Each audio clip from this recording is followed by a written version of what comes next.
Now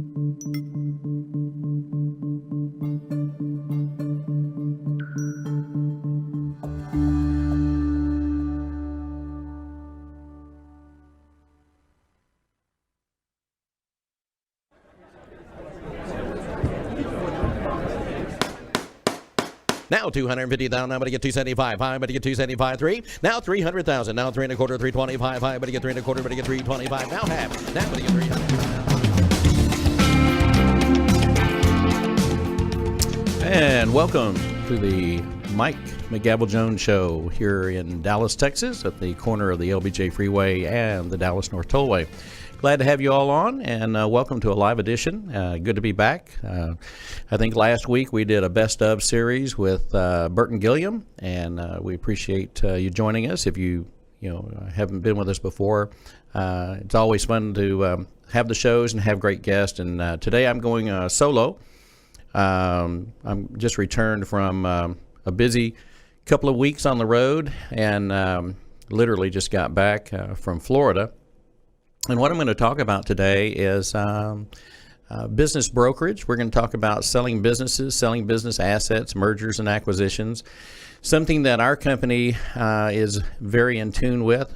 Of course, our primary, largest piece of business is the real estate side of traditional and auction with our United Real Estate office here in Dallas and our different units across the United States. We have approximately over 100 offices from Beverly Hills to Virginia to Miami and down here in Texas, and we're adding more offices all the time. And then, of course, our United Country brand, which is our rural recreational land company, one of the largest land, if not the largest land company in America, with our 500-plus offices. And, our combination of agents and brokers and auctioneers runs around, I guess our total body count right now is somewhere in the 6,000 to 7,000 range, maybe as high as 8 as we continue to grow.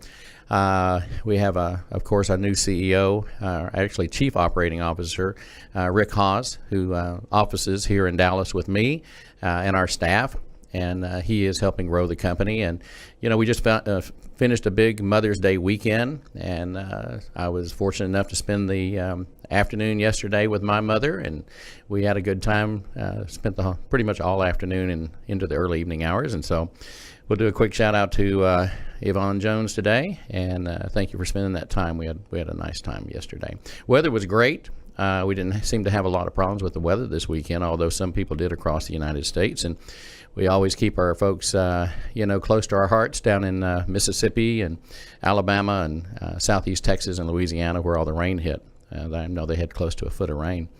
Lots of stuff going on. The basketball finals with the NBA are going on. Baseball's ramping up. So where spring is in the air and spring is sprung.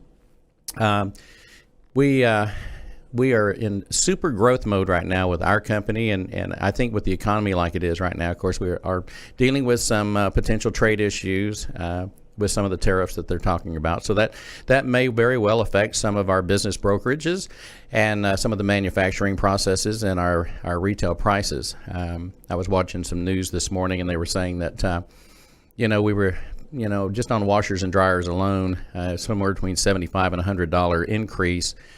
And evidently the manufacturers don't even have a tariff on those, but they raise the price to just kind of get in line and have a chance to grab a few extra dollars. They certainly have the right to do that. As far as our position or my position on the tariff situation, we've been in such an imbalance with China for so long now. It's hard for one president to try to fix the tariff situation in 4 years or 8 years or whatever. The position of Walmart is that this is going to hurt the American public and the families, and the average family it'll cost them roughly $1,000.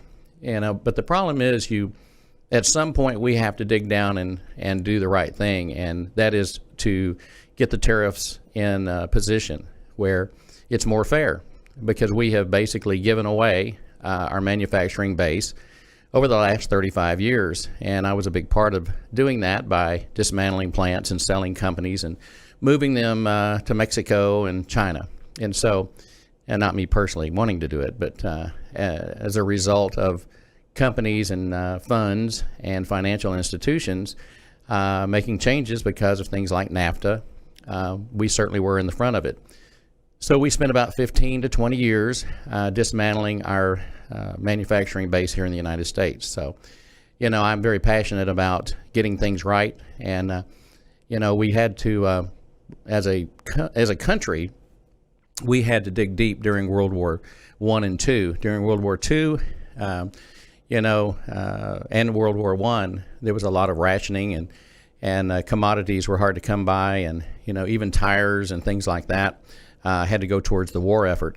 The country really had to dig down deep to get through those wars, and they sacrificed a lot in order for us to have this country. And to me, if it takes $1,000 a family to correct this tariff mistake that we've had for the last 20, 30 years, then I think that's what we have to do. And that's not being cold-hearted towards a family that makes $15,000 or $20,000 or $30,000 a year. It's just a reality that if you give away your economic base to a country like China, China is going to own the position all over the world as the #1 country for retail, for manufacturing, and for commodities that we need. So we have to adjust it. It's not going to be pleasant. I guess this president is, he's willing to do what he thinks he needs to do in order to make that happen. I just wish that more congressmen and senators and elected officials in all the states would step up and participate in accepting the fact that this is what we have to do in order to get our bases right. And evidently Trump is willing to do that. Now, will that put us in a recession? I don't know. We'll see. I would imagine that being he is a horse trader of some capacity, he's going to be prepared to adapt quickly. They're talking 90 days. I don't think it'll take 90 days. They'll move quicker. I will tell you that 2 weeks ago, when I was in Washington, D.C., conducting the Ducks Unlimited congressional auction, they call it the Capitol Dinner, and so I was with a lot of the ag people, a lot of them. I was actually sitting with Vice President Pence's brother Greg and his wife Denise, and 3 or 4 very powerful agricultural-based individuals. One in particular has about $500 million he wants to invest right now in land and pension funds and farm-related ag businesses. And we had a lot of conversations about this. And I think we're in a pretty good position right now, even though the markets are adjusting. We're going to get it figured out. And so anyway, just a little shout out to the folks out there in the Midwest and around the country that do agricultural products, and they grow our commodities. And we know that we can have tighten up our belt a little bit, but our farmers are our backbone, and we have to get trade right. And so it may be painful for a while, but in the long run, it should benefit the entire country. So we just have to suck it up and take it. I do want to talk about business brokerage. That's what I was doing in Florida this past week, kind of getting brought up to speed on what's going on. I want to talk about how to sell a business, because that's what we do. We also have some strategic relationships with business brokers here in Dallas-Fort Worth, and also internationally and across the United States. So anytime that we get approached about selling a business, we work with other companies that are extremely good at it, and then we stand by prepared to handle the real estate or liquidate the assets, depending on what the situation is. So, for example, some of the things you look at when you're selling a business, a rough outline. If you're getting ready to sell a business, there's going to be an exclusive listing agreement, which is just like selling real estate, right? So any business broker or company that sells real property or businesses that are operating are going to expect to have you sign an exclusive listing agreement to sell that. Also, there's going to be documentation. There'll be a lot of paperwork to fill out. There'll be detailed information that has to be done. There has to be a contract. There has to be a beginning. There has to be an end. So it's a standardized contract that will, secure the listing and how that's going to work. The next thing that's going to happen is there'll be a valuation process. So if you're going to sell your business, you're definitely going to need to get a valuation done. Valuations are not free. They typically cost. I do know some companies that will maybe do some type of consulting where there's not a fee if they're going to get a listing on an exclusive listing on the sale of that particular company. However, I've also heard the argument from others that say it's going to cost you X number of dollars, up to $2,000 or $3,000 to give you a valuation on your business, because quite frankly, you might an individual might get a valuation that they don't like, and they decide, you know what, I don't think I'm going to sell right now. I don't think the timing is right. I'm going to wait, and there's no guarantee that business is going to make the circle back around to that person who did the valuation. So most of the time they will charge for that, and I know in some cases I have heard that the valuation is done, but then when the person gets the listing, maybe they will perhaps rebate the fee in some form or another. I don't know. Everybody runs their business differently. So there is a valuation and pricing. There is a completion of professional marketing package, much like an auction, which I do a lot of, or a traditional listing, which we're doing more and more of. We're going to put together a marketing plan. We're very comprehensive. Of course, with us, with United Real Estate and United Country Real Estate and United SCS, Strategic Client Services, where I'm the broker of record, I work with Amanda Seiler Klein there in Kansas City, and our team up there of 15, 20 folks. And I probably, if you figured everybody that touches that particular piece of marketing for a project, is probably closer to 30 or 40. But I'll work with the EMS team in KC, and they will do a very comprehensive marketing plan, which we will have in a line-by-line spreadsheet, and we'll present that to the seller.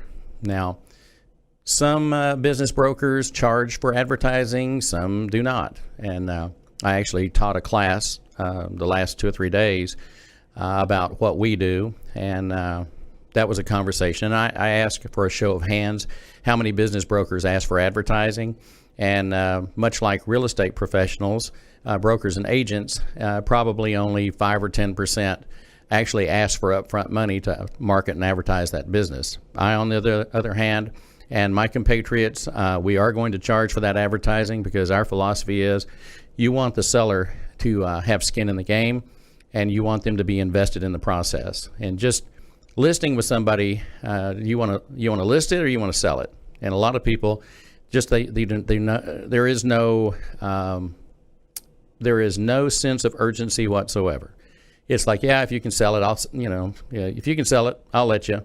Well, that's not good enough. If we're going to invest our time, our money, all we have is our time, and time is very expensive. So we're going to charge, but it's going to be fair, and it's going to be to promote the sale of the business. I actually looked at a business when I was in Orlando over the weekend, and it's a legacy business. I expect that we will sign it up probably sometime later this week.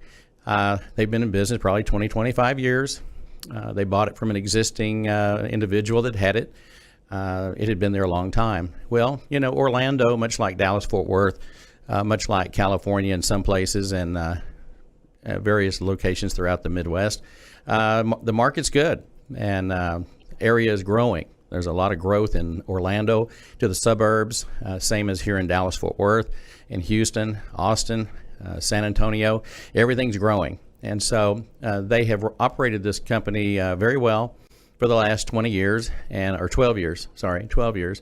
And they have had growth every month since they've owned the business. Now that sounds crazy, but in looking at their financials and looking at their tax records over the weekend.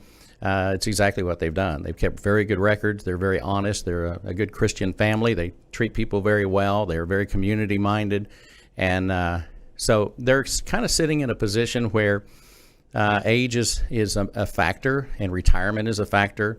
And so they're looking forward to selling that business and then spending more time doing what they want to do. And I keep hearing more and more people wanting to sell their businesses, buy an RV or a bus, and travel the country, see America. So many of us get so excited about going to a foreign country, whether it's Costa Rica or South America or Asia and Europe. So many people have never even seen the Grand Canyon. They've never seen any of the beautiful things that we have here in this country, and they're shocked when they finally do go. They go, "I had no idea how beautiful America was." So, but a lot of people are recognizing it with their small businesses, and they want to travel and spend their remaining years either with their spouse or their significant other, or just by themselves to see what they haven't seen so far. And I think people are starting to realize that life is short. I've said that a gazillion times. So anyway, we wrap up the marketing package, and then we start working on locating the buyers. And a lot of the buyers may be current business owners that have similar businesses. Sometimes it will be someone that maybe they've been in an industry and they're just burned out and they want to do something different. So they're looking for something that is challenging.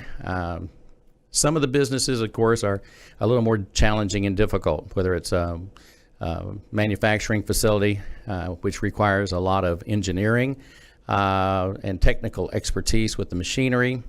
You can't just pop into that. Now, you can pop in as the owner, but then I have found that usually an owner who is not actively involved in the business has a harder time than someone who actually understands the business and understands the machines and has grown up in that business to some degree, or at least had some experience.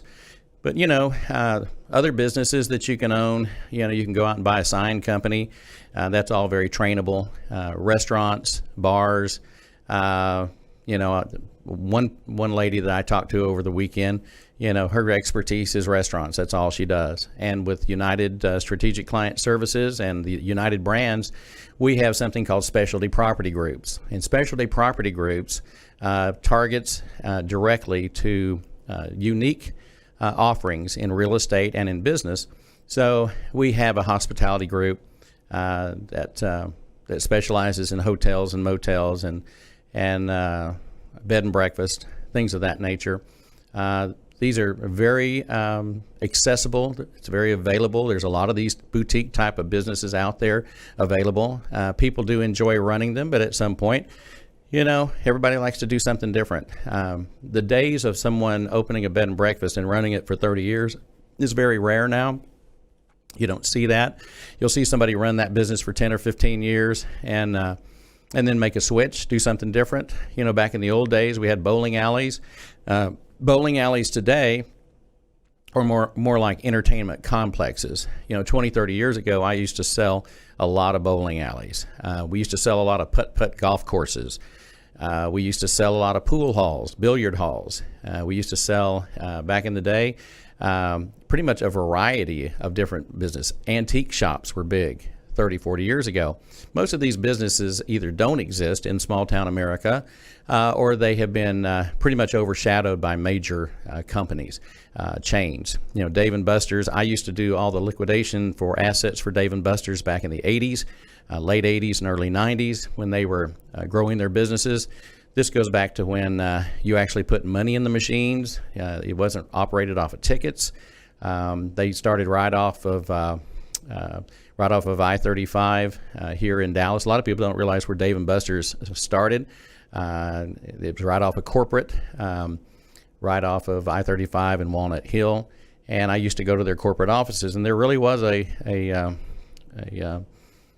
couple of guys, named Dave and Buster. Dave and Buster both went to SMU. They were great guys, but they had a vision. They enjoyed carnivals and they enjoyed fairs and they enjoyed games and they liked bowling and they liked entertaining and they liked to drink and they liked to have a good time. And so they created a business from it, and of course it was acquired over time by a larger group, and that's made it an international name all over the world. But Dave & Buster's is a perfect example of how two guys that just found something they liked. I think Top Golf is another example of that. Somebody liked to play golf, and not everybody wants to go get out on a golf course, but people do like to eat and drink, and they like to be entertained. And I think Top Golf is another example of just a brilliant idea coming to reality. And it's one of the fastest growing companies right now in the United States, if not abroad. So anyway, we're going to target buyers. It's going to be very strategic. You also have to look at the area that you're in. Where do you want to be located? So, for example, we have a lot of folks that are in the business of recreational businesses, tubing down a river, marinas. We sell a lot of marinas and things of that nature, like the Red River Marina over in Bossier City from a couple of years ago. A lot of lake property, mountain property, ski resorts, different types of interesting, unique businesses that have their own little niche. And so I am leaving here today. I'm going to be going to Colorado this evening. I will be in Durango in the morning. I have a meeting with some folks regarding their business. We already have the listing on it. It is a gravel mining operation. They were a big provider of the different types of materials to build landing strips and runways, and also state highways. There are certain types of gravel and base that you need, and they were a large supplier for that. So we have that property for sale right now. And we're going to go out and visit with our sellers and see how they feel and what they want to do and what direction they want to go. They've been there a long, long time, 30, 40 years in the same location. And so that's going to be my morning. In the afternoon, I'm going to go look at 2,300 acres near Durango. It's a legacy family ranch. The folks are all stockholders, or the patriarchs and the matriarchs are all stockholders, and they've all decided it's time to sell. And then I'll hook up with Gary Hubble, who is our business development guy out in Colorado and Utah and up towards Wyoming. And then we're going to go look at another ranch with our good friends, the Bowmans. And we're going to look at a property out there on Wednesday. And so there's a lot of stuff going on. And, when you think about ranches and farming operations, guys, those are businesses, any way you want to look at it. Now, some of them are leisure, some of them are for fun, but we have a great hunting property right now up in Minnesota with our friends with Sunbelt, and that property is for sale right now. So if you want to get on our website, check it out, www.united-SCS. That's Strategic Client Services. United-SCS.com. Check out all the things that we have going on. Not everything is up right now. We have some things getting ready to be posted. And moving along, one of the things that a business broker is going to do for you, whether you're buying or selling, is they're going to screen the potential buyers. I had a gentleman call the other day and says, "Hey, I want to come out and look at your property in Maryland."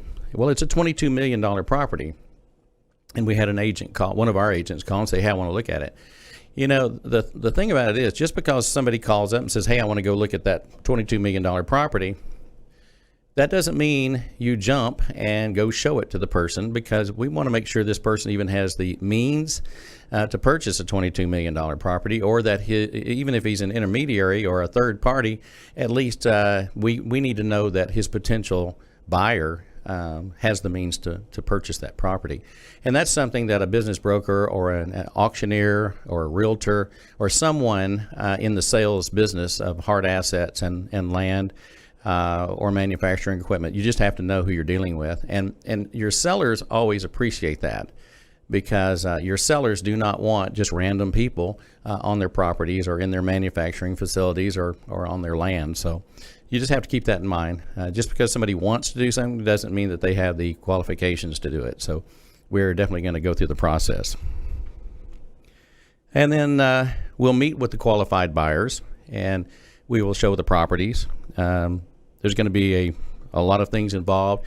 Once we find a possible buyer for a property, then there needs to be a letter of intent. We want to make sure that the legal process is done, and there's going to be a letter of intent.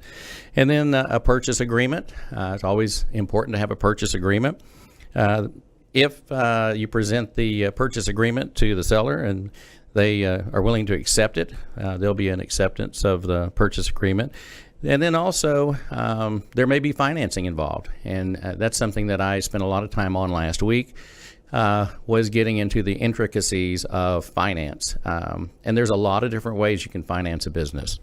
And so you want to help the buyer if they need financing, whether they're going to go through maybe a bank that does SBA loans. I used to do a lot of SBA work previously, and there's been some laws and rule changes in regard to SBA loans. I won't get specific about them today, but we may do an SBA podcast one of these days and do a show specific to getting business loans. But anyway, in this particular case, we want to be able to work with the buyer in regard to financing. Most businesses today, unless it's a small business, say under $500,000, but most businesses over $500,000, there's going to be some form of financing involved, and there may be lease assignments. So, you may have an agreement on well, in fact, just to give you an example, over the weekend when I looked at that business, there was a discussion of, we were thinking about keeping the real estate and just leasing it.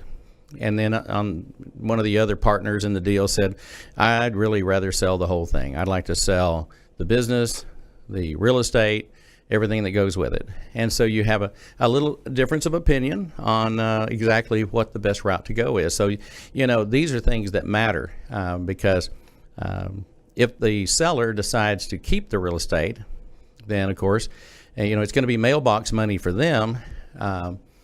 But then along with that comes some maintenance issues, insurance, taxes, and all those things. And how is that going to play out? And so we just have to make sure that they understand the ramifications. And in some cases, it will require a lot of discussions with their accountant, maybe their banker, and maybe they have some debt on their business. Maybe they have debt on the land. So. We love, of course, a turnkey operation where they're buying everything and assuming everything, but in some cases there are lease agreements involved. And of course, there's always a lot of details related to closing, a lot of intricacies that are involved in that. Anytime you have large assets, especially manufacturing facilities. When you get into manufacturing facilities, there are a lot of issues. Lenders are looking at everything. It may be what the cost is going to be to operate the place, how much cash reserves do they have. They also are going to be interested in environmental issues on the land. How was the land used previously?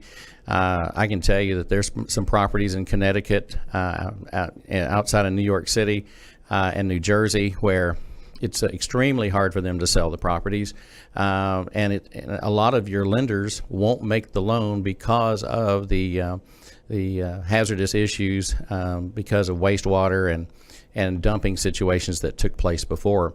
I'll give you an example. When you start talking about Kodak plants, of course, used to deal with a lot of hazardous waste, and some of those properties are almost unsellable.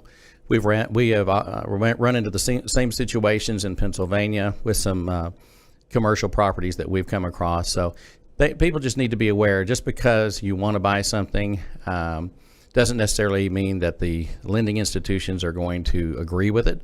They may say no. The appraisal came back, but here's the. They also did an evaluation of the property, and this is what happened, and this is how it came out, and we just can't buy into that. There's not a lot of massive changes. The valuable management or strategy changes that's going to take place with a business could be a part of the decision-making process too. So, for example, if I buy a company, I want to make sure that people stay in place. If it's a successful company, it is. I just met with another gentleman in Kansas City a week and a half ago about his business, and when I talked to him about going to talk about the business, he said, I really want to keep this confidential. And I think confidentiality is extremely huge in this particular segment of business. He said, I don't want my staff, I don't want the girls in the office, I don't want the lady that works at the front door, I just don't want them to know that I'm thinking about selling the business. And I'm like, that's fine. I'll be very nondescript. There won't be any logos on my shirt. I won't be passing out any business cards, and I'll use my legal name, not my given name. So it makes a difference. That comfort level for that seller, the one that's selling their business, they need to know that confidentiality is at the forefront. I will tell you that one of the reasons that you hire a professional is to make sure that all of these things are as buttoned up as possible. When you're trying to sell your business as an individual, and this could be whether you're selling the assets or you're actually selling an ongoing business, most of your sellers want confidentiality. Well, when you're trying to sell it yourself, it's impossible to maintain confidentiality. Okay, I'm just telling you, it's the odds of that happening are very slim unless you're able to find that first buyer and they buy the asset. Confidentiality is one of the hardest things to maintain, hardest things to keep people keep their mouth shut. They just can't do it. It's not in human nature. Human nature is not to hold information. People love to talk. People love to gossip. And so if you plan on selling your business, you better work with a professional who understands agreements related to non-disclosure. And I won't go into that heavy duty, but I'll just say that I find that to be an extremely important thing, because once the rumor mill gets around, it's everything from, oh, I heard they're broke. Oh, yeah, their business has been off ever since so-and-so went to work for them. The rumor mill just kills a good business. And so I certainly appreciate the confidentiality factor. And so if you ever call me to sell your business or one of our strategic partners that we work with, we can assure you that the confidentiality is what we're really good at. And we want to maintain that confidentiality until the sale is completed. It's just like when you sign something up. If I land an auction and we're going to have an auction, and what I'm not going to do is run around brag about, hey, I got this contract, or hey, I just looked at this deal. I'm so excited, because until you have a signed contract or until you have a sale completed, you really don't have anything to talk about. And a lot of our friends in the business would tell you that it kind of jinxes the deal. When you start talking about a deal, the deal just tends to almost always fall through, and you never get to complete the deal. You got to brag about it for a minute, but at the end of the day, you didn't make any money, and there was nothing to brag about. So we just tend to lean on the side of not talking about things that don't need to be talked about, and leave it at that. In regard to buying an existing business, I'll just kind of give you a few things to think about. What are the advantages of buying an existing business? First off, ease of investigation. You can learn a lot about a business very quickly that's already existing. When you're trying to start something from scratch, there's learning curves in everything. Now, there's a lot more information today available on the internet. Search engines, you can find out a lot of information. I'm not going to tell you can find out everything, but you can find out a lot. But I think also that when you can purchase a business that is existing, the learning curve's already happened. They've already been through. If they have a history of success, then that's already been demonstrated by their successful business. The infrastructure is in place, so you don't have to recreate an infrastructure. You already have the building. You already have the assets. You already have the staff. You already have the training. Training's been done. You already have cash flow. When you walk into an existing business that has up-to-date P&Ls and income statements and all the other financial information that you need, tax returns, that helps a great deal. You're not going in blind, and you also have the benefit of the professional that's working with you, because they know the right questions to ask, and they have the right to ask the questions. The purchase price differences, of course, are a part of that. Flexibility in negotiating. Anytime that you have a business broker or someone who's a professional doing this, there is that flexibility. They know how to negotiate the sale. Financial history is already there. It's laid out there for you. They have a proven product or service. The platform to build upon has already been created. You're not starting from scratch. You've already made it to third base. Maybe you're just ready to hit a home run and build the business and grow the business and take it to the next level. That was one of the comments that was made in Orlando this weekend. Is the folks said, we have a great business. It has been growing every month since we've had it. However, we have kind of maxed out our capabilities as far as our energy level and what we can do with it. And we know it's set up for the next owner to take it to the next level. You hear that a lot. Visual, it's already in place. It already has its place in the business world, and people already recognize they're doing business there. So it's not like you're having to get a location nobody's ever been to. There's no traffic set. Anytime you buy a business that has a great traffic count in a growing location or growing area or growing demographic or a growing region, something near an airport, you're going to have a better chance of success if you just start from scratch somewhere and you don't really have the history. You also don't have the ability to pay all the professionals that it would take to do the research, whether it's traffic count, all these things. You would spend a tremendous amount of time trying to do research to figure out if it was a good buy or not. Also, it has an existing customer base. When I was there the other day in Orlando, the place was full. It was full. The whole time I was there, it never slowed up, and I spent about 2 or 3 hours learning about that business. I learned who their clients were, if they have special events, how they market, do they market, where do they spend money, who are they appealing to, who are they trying to get business from. So I found I always enjoy spending time with business people because you learn a lot, and you can learn a lot for your own business by learning from other people. And then the other thing is the employees. If they have great employees, you don't want to see them leave, and maybe you incentivize them to stay. Maybe you give them a raise when you come in the door and say, look, this isn't going to happen every month, but I want you to stay. You're a valuable person to this business, and you're a big part of making it successful. And we want you to know you don't have to worry about your job. And that goes a long way with people that have been with a company for 10, 15, 20, 25 years. So that's important. So, there's confidentiality involved. But there's a buyer profile, a seller profile.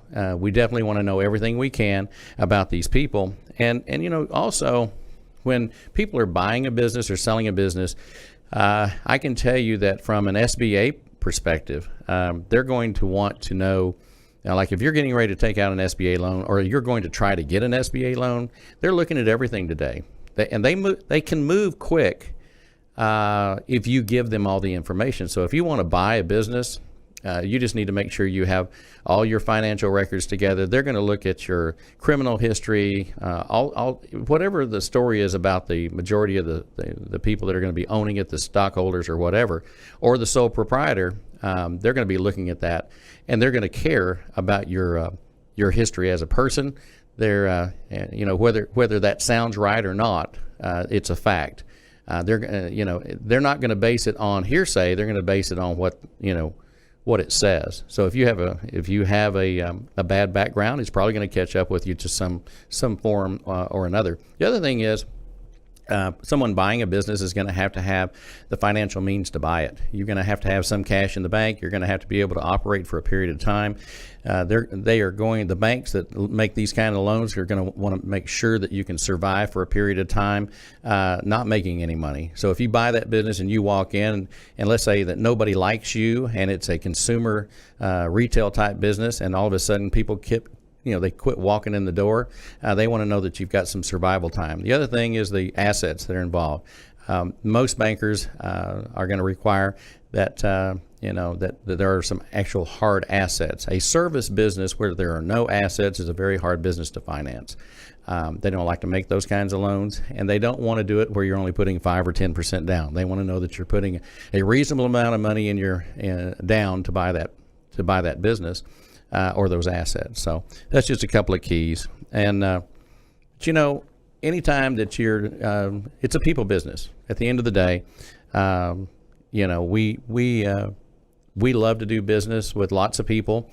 We will probably do somewhere, I'm not sure what our total count is, but even 13, 14 years ago, we were doing 16 to 20,000 transactions a year. And now that we have United Real Estate, you're going into the hundreds of thousands of transactions a year. Now, SCS, United Strategic Client Services, united-scs.com, that we operate here in Dallas. That's my team. We won't do that many. We won't do that many deals, but nor do we want to. Most of the deals that we're going to do in our office are going to be in the $2 million to $50 million or up price range. And so, kind of a sweet spot for us is in that $5 million range. That doesn't mean we won't do $1 million deal. So there's been some confusion out there as to what size deals we will do. Hey, if it's one of the lenders that we work with, we may be doing a $500,000 deal or a $300,000 deal, but it's going to be a quicker transaction. We won't be tying up a ton of time on it. But, I'm getting ready to go on the road, and the average price range of the deals that we're doing right now are going to be $2 to $10 million. And, I just looked at a $50 million winery the other day, and, it's not trying to be arrogant. It's just that's what we're looking at. And so I just want people to know that we're here to do business. We work a lot with our United real estate offices and our United Country real estate offices to help them win deals, and then also some of our strategic partners. And so whether we're working with Ducks Unlimited or Sunbelt Business Brokers or Transamerica or any of the other major groups that we work with, or Realtree. That's another example of a group we work with. And a lot of our properties and assets are connected to the branding of these projects. So we like doing deals. So if you have a deal and you would like to work with me on a project, or you'd like to work with my team here in Dallas, or with Dan Duffy and the rest of our group, then certainly keep us in mind. You can give me a call at 214-906-5265, 214-906-5265. I'm Mike Jones. I'm the president of the company. United Strategic Client Services, www.united-scs.com.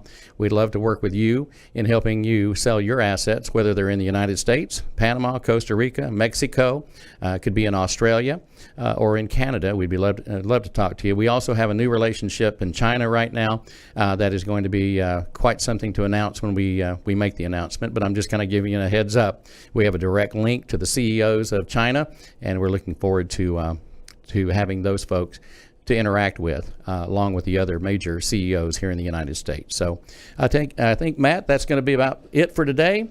And we want to thank you all for joining the Mike McGavel Jones Show here in Dallas, Texas. And on behalf of Matt and everybody that's putting this show together, we look forward to seeing you again next week. God bless from Dallas. We bid you adieu.